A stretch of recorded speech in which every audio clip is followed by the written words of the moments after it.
Voici Pierre Arditi et Evelyne Boix.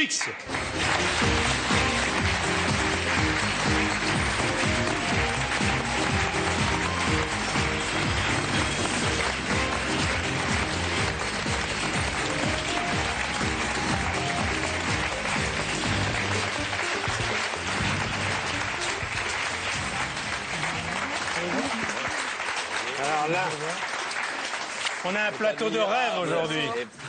C'est admirable. Evelyne va se mettre à côté de Salvatore.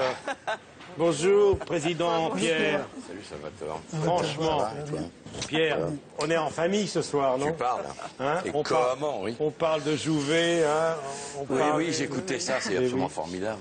Michel, moi j'ai un souvenir de lui extraordinaire, il est très ancien, mais c'est encore quand on faisait de la télévision en direct, il a tourné une pièce d'Eduardo ou de Peppino de Filippo qui s'appelait Le Bon Numéro. Oui, formidable. Tu te souviens de ça, Michel? Oui. Alors c'était en direct, il faisait des trucs tellement extraordinaires. Il n'y avait pas moyen de couper. Ses partenaires, il n'arrivait même pas à le regarder. Il se mettait de dos pour rigoler. Ça se voyait vachement. Il était génial. C'était irrésistible. Il inventait des recettes. Alors là, on prend un petit peu de... Oui, on prend du lard. Qu'est-ce qu'il y a? Ça va pas? Oui, on prend du lard. Là, après, on met des œufs. Qu'est-ce qu'il y a? Pourquoi il rit? Voilà. Les mecs, tout le monde s'y retournait. Il n'y avait plus que lui. C'était génial. Alors, samedi prochain, sur France 3, c'est le 8e épisode d'une série qui marche très fort, Le sang de la vigne. Toute la série se passe dans le milieu du vin. Oui. Et là, nous sommes en Champagne.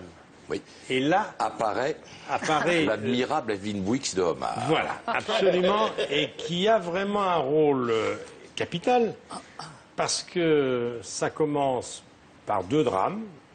Elle perd son mari dans des conditions dramatiques et son fils, et elle se trouve à la tête d'un vignoble qu'elle ne sait pas gérer. Qu'elle ne sait pas gérer, car c'est pas son vrai métier, car son mari et son fils l'avaient tenu un petit peu à l'écart. Elle l'avait mise sur le côté, carrément, l'avait écartée. Donc, elle va trouver cet œnologue très réputé pour lui demander de s'occuper de créer une cuvée, un millésime d'exception en l'honneur de son fils. Lui, c'est plutôt le vin, le bordelais, lui. Hein. Le champagne, c'est pas son truc au départ. Ouais, enfin, mais c'est un peu le même métier quand même. Ça a des spécificités très différentes, mais enfin bon, ça l'excite finalement. Hein. Alors il finit par le faire, bien entendu. Voilà. Alors, il y a quand même un corbeau. Il y a quand même des lettres anonymes qui circulent et on commence à s'interroger sur la raison de la mort de votre mari et de votre fils. Oui. Et c'est là où ça vous intéresse, parce que vous avez un côté enquêteur qui n'échappe à personne. Parce qu'il y a dans cette série qui est très joliment faite, d'ailleurs, on emmène les gens par la main voyager à travers le vignoble français pour le moment et un peu étranger dans l'avenir. Mais il y a toujours, il le dit lui-même, la vérité est au fond du verre. Et en fait, il devient malgré lui un enquêteur et il résout des énigmes, mais c'est pas un flic du tout. Alors il est entre Maigret et Sherlock Holmes. Quoi. Voilà, il navigue dans cette zone-là et le lien qui l'unit momentanément avec cette femme, et qui est un lien assez tendu parce qu'ils s'affrontent au début, finit par s'apaiser et effectivement, en analysant le vin, le champagne, il finit par remonter quelque chose que seul un œnologue peut comprendre et qu'un flic ne comprend pas parce qu'il est absolument hors du coup. Voilà. On va voir des images, c'est le début, quand Alice Venel explique à Benjamin pourquoi elle a besoin de son aide devant la caméra de Régis Musset. Votre fils est mort il y a 6 mois. Il s'est tué lors d'une compétition équestre. Oui, je me souviens très bien, oui. C'est un drame épouvantable. Vous connaissiez mon fils? Non, je n'ai pas eu ce plaisir. Enfin, la maison de Venel est illustrée. J'avais entendu parler de sa disparition, ainsi que celle de votre mari, d'ailleurs. Une crise cardiaque pendant son sommeil. Au risque de vous choquer, je l'envie un peu. Il a fini de souffrir, lui. Je regrette que nous nous rencontrions dans des circonstances aussi douloureuses. Je lis dans vos pensées. À cet instant, vous vous demandez pourquoi j'ai traversé la France pour vous rencontrer. Non. J'attends que vous me le disiez. J'ai décidé de créer un millésime d'exception et vous êtes le seul à qui je peux confier ce projet. Votre confiance m'honore, mais vous n'avez pas besoin de moi pour ça. La maison de Venel dispose d'un personnel ultra qualifié. Mon mari dirigeait l'entreprise avec mon fils et ma belle-fille en me tenant soigneusement à l'écart. Personne n'écoutera mes directives, d'autant que je ne suis pas du sérail et que je n'y connais rien en vin. Le sang de la vigne sur France 3. Alors, cette série est tirée de romans de Jean-Pierre Allot et Noël Baleine. Oui. Il y en a encore à venir?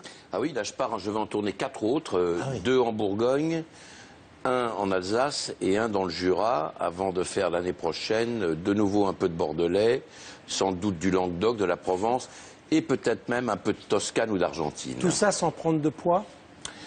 Tout ça en prenant un peu de poids, merci Michel. Je fais gaffe, je suis en plein régime, comme vous pouvez le voir, je suis relativement plat, voilà. Mais évidemment, au fur et à mesure, comme on goûte, enfin, évidemment, je grossis à vue d'œil dans les épisodes, donc après je me retiens évidemment. Hein. Evelyne, vous aimez le vin? J'adore le vin. Ça, c'est une série où on doit être très tenté, non? Mais oui, on l'est. Heureusement, on ne boit pas avant les prises, mais on boit bien après les prises. Pierre, je ne sais pas si ça a un lien, mais sort dans quelques semaines. Voilà. Pensée gourmande.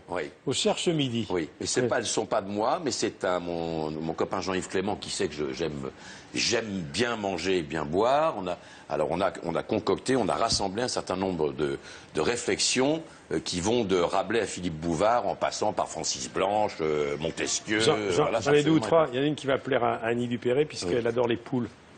Ça, c'est José Arthur. Hein. Une poule devant une oblette contemple l'ensemble de son œuvre.